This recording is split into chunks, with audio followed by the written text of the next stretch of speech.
30 ekor lembu. 30 ekor lembu dengan 7 bahagian yang berbeza, total ada berapa?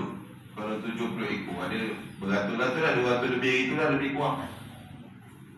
Apa yang berlaku? Dia sembelih seekor je lembu, tapi video tu dia hantar kat 200 orang. Kan? Dan orang ingat dia punya binatang lah tu. Padahal yang disembelih hanya seekor saja. Baki lagi 19 ekor tu simpan tahun depan. Itu antara skema yang berlaku. Kan? Sebab tu diorang ni tak perasan. Sebab masing-masing 200 orang ni tak kenal antara satu sama lain. Jadi bila dapat video, kan, apa seronok lah. Padahal semua dapat video yang sama. Kan? Sepatutnya video yang berbeza lah, tapi binatang berbeza. Ini antara skema yang berlaku. Skema korban luar negara. Dikorbankan seekor. Macam mana nak sah binatang? Memang tak sah lah, kan, dengan binatang yang sama.